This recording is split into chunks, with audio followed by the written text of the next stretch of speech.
Very good afternoon, dear students. As you know, I am Anurag from BDSK Educational Institute. So, dear students, in that class we are going to learn about MS Word.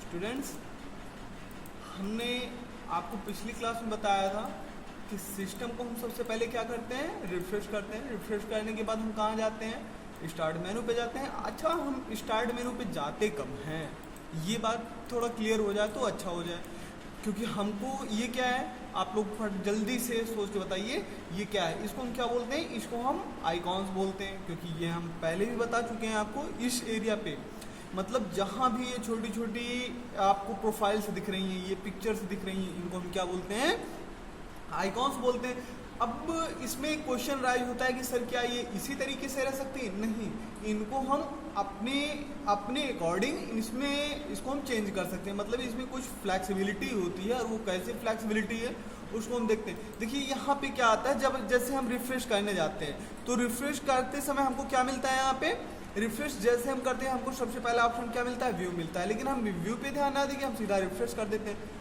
उसके बाद हमको क्या करना चाहिए, जैसे view दिख रहा है तो व्यू में हमको सबसे पहले क्या दिख रहा है, लार्ज दिख रहा है। तो अगर आप लार्ज पे क्लिक कर रहे हो तो आपने देखा, अगर नहीं दिख रहा है तो आप देखिए ये आपका जो आइकन्स हैं, आपके जो आइकन्स हैं वो क्या हो गए हैं, लार्ज हो गए हैं। लेकिन इन्हीं को हम अगर कर दें, देखिए इसमें दिख रहा है, क्या दिख रहा है, हम व्यू ऑप्शन पे गए, व्यू ऑप्शन पे जाने के बाद हमको क्या दिख रहा है, यहाँ पे मीडियम दिख रहा है, और हमने क्या किया, मीडियम कर दिया। तो ये कहाँ पे हो गए, थोड़ा मीडियम हो गए। चलिए ठीक है, अब हमको क्या करना है, फिर व्यू पे हम गए और हमको क्या करना है, स्मॉल आइकन कर देना है।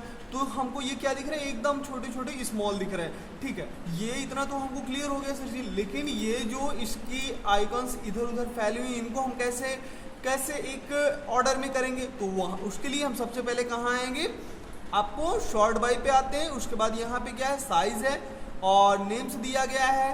तो हम क्या करेंगे, साइज पे जाएंगे और नेम के अकॉर्डिंग कर देंगे। तो आप देख रहे हैं ये क्या हो गए, एक आइकॉन्स में हो गए, एक ऑर्डर में हो गए। जैसे पी के बाद क्या आता है, एन आता है, उसके बाद आर आता है। तो क्या हो गया, ये एक अल्फाबेटिकल मोड में हो गई। ये तो थी क्या, एक छोटी सी नॉलेज जो हमारे लिए बहुत ही जरूरी थी।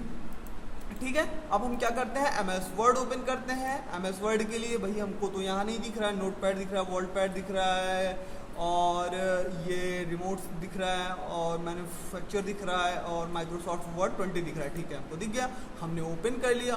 अब जब हम ओपन कर लेते हैं, ओपन करने के बाद हमने क्या किया, इसको हम यहाँ से इसको कैंसिल करते हैं। अब हमने उस दिन क्या सीखा था कि किसी भी डेटा को या किसी भी सिंबल को हम, जैसे यहाँ पे हमने लिखा था, या हम उस दिन हमने लिखा था BDSK लिखा था। अब जो BDSK है, BDSK हमने लिखा है, तो BDSK को हम क्या करते हैं, सेलेक्ट कर लेते हैं। सेलेक्ट करने के बाद हम क्या करते हैं, हम इसके आइकॉन्स को बड़ा कर लेते हैं, इसको इंक्रीज कर लेते हैं। और आप लोग जानते भी हैं, इंक्रीज के बाद ये जो ऑप्शन ना हो वो डिक्रीज का है, इससे भी हम नंबर को बड़ा करते हैं।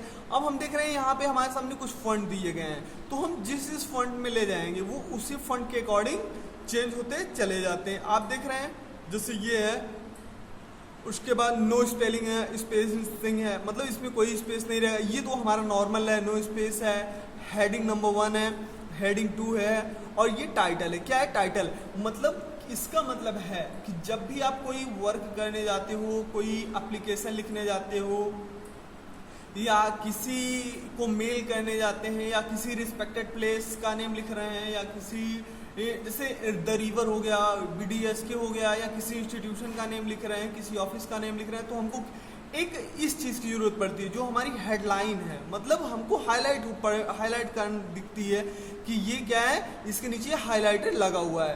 तो ये सिंबल जो है, कौन सा, ये आप देख रहे होंगे, ये सिंबल जो है, इसको आप नीचे भी कर सकते हैं और कुछ ऊपर भी कर सकते हैं। ठीक है, एक चीज़ हम आपको बताना भूल गए थे, यहाँ से हम मार्जिन को सेट करना शुरू कर लेते हैं। थोड़ा हम मार्जिन को सीख लेते हैं कि हम मार्जिन को अप्लाई कैसे करते हैं, क्योंकि अभी हम क्या देख रहे हैं कि जो हमारा ये लेटर है, ये कहाँ है, ये सेंटर से थोड़ा बॉर्डर पे है। लेकिन अब हम कुछ ट्राई कर रहे हैं कि यहाँ पे हम टाइप कर ले, लेकिन जा ही नहीं रहा। तो हमको क्या करना है, हमको कुछ भी नहीं करना है। ये जो यहाँ पे हमको एक मार्जिन लाइन दिख रही है, इसको हमको क्या कर देना है, ड्रैग करके राइट या लेफ्ट कर देना है। अब आप क्या कर रहे हो, ये आपकी मार्जिन सेट हो गई। अब आप बोलोगे सर जी हमको यहाँ से लिखना है, सर यहाँ से नहीं लिखना है, यहाँ से लिखना है। तब आप क्या करोगे, इसको यहाँ से लेंगे या ऊपर की तरफ ड्रैग कर देंगे। तो हम देख रहे हैं कि एक जो हेडलाइंस बन जाती है वो हमको प्रॉपर यहाँ पे दिखना शुरू हो गई है। जैसे अब हम यहाँ से नीचे से कुछ भी लिख सकते हैं, या ना, देखिए इस तरीके से हम यहाँ पे कुछ भी लिख सकते हैं और टाइप कर सकते हैं। तो ये चीज़ तो आपको क्लियर हो गई होगी, ठीक है। अब हम इसको फिर से रखते हैं और उसके बाद आप देख रहे हैं ये हमारा सुटेबल वर्ड है। अब यहाँ से हम देखते हैं कि हम अपने फॉन्ट को कैसे चेंज करते हैं, जो इसकी स्टाइल है। क्योंकि यहाँ से आप देखिए जैसे ये है तो ये कहाँ पे आ गया, इस बॉर्डर पे आ गया। अब फिर कलर करना है तो आप इसको कलर यहाँ से सेलेक्ट कर लीजिए। एक मिनट रुकिएगा, इसको हम कैंसिल करके फिर से टाइप करते हैं, उसके बाद वो थोड़ा क्लियर होगा। अब देखिएगा, और इसकी साइज को हम क्या कर लेते हैं, इंक्रीज कर लेते हैं।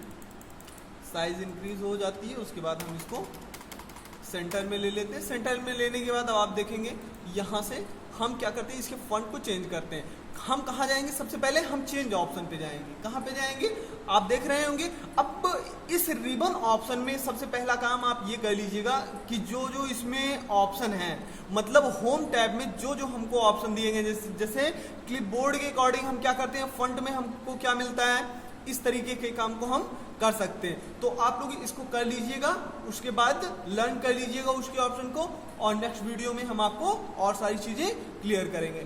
Thank you.